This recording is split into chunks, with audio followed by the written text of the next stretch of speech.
sejahtera. Saya Ria Shinibar dari kelas 6 Margadang. Hari ini saya akan menyampaikan berita tentang program Nilam Budaya Membaca di Sekolah Jenis Kebangsaan Tamil Durian Tunggal. Program Nilam merupakan program yang menggalakkan murid membaca pelbagai bahan bacaan seperti buku cerita, buku ilmu pengetahuan, majalah dan bahan digital. Program ini dijalankan untuk memupuk minat membaca dalam kalangan murid. Dengan membaca, murid dapat menambah ilmu pengetahuan, meningkatkan kemahiran bahasa dan menggunakan masa lapang dengan aktiviti yang berfaedah. Apakah pendapat anda tentang program Nilam?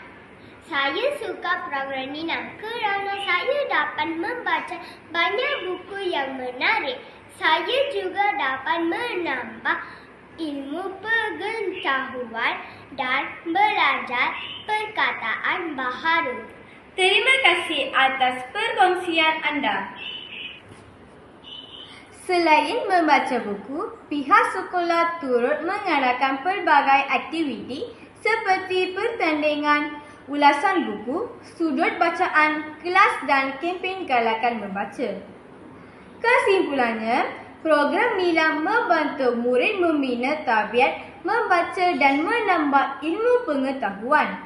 Marilah kita menjadikan membaca sebagai amalan harian kerana membaca jambatan ilmu.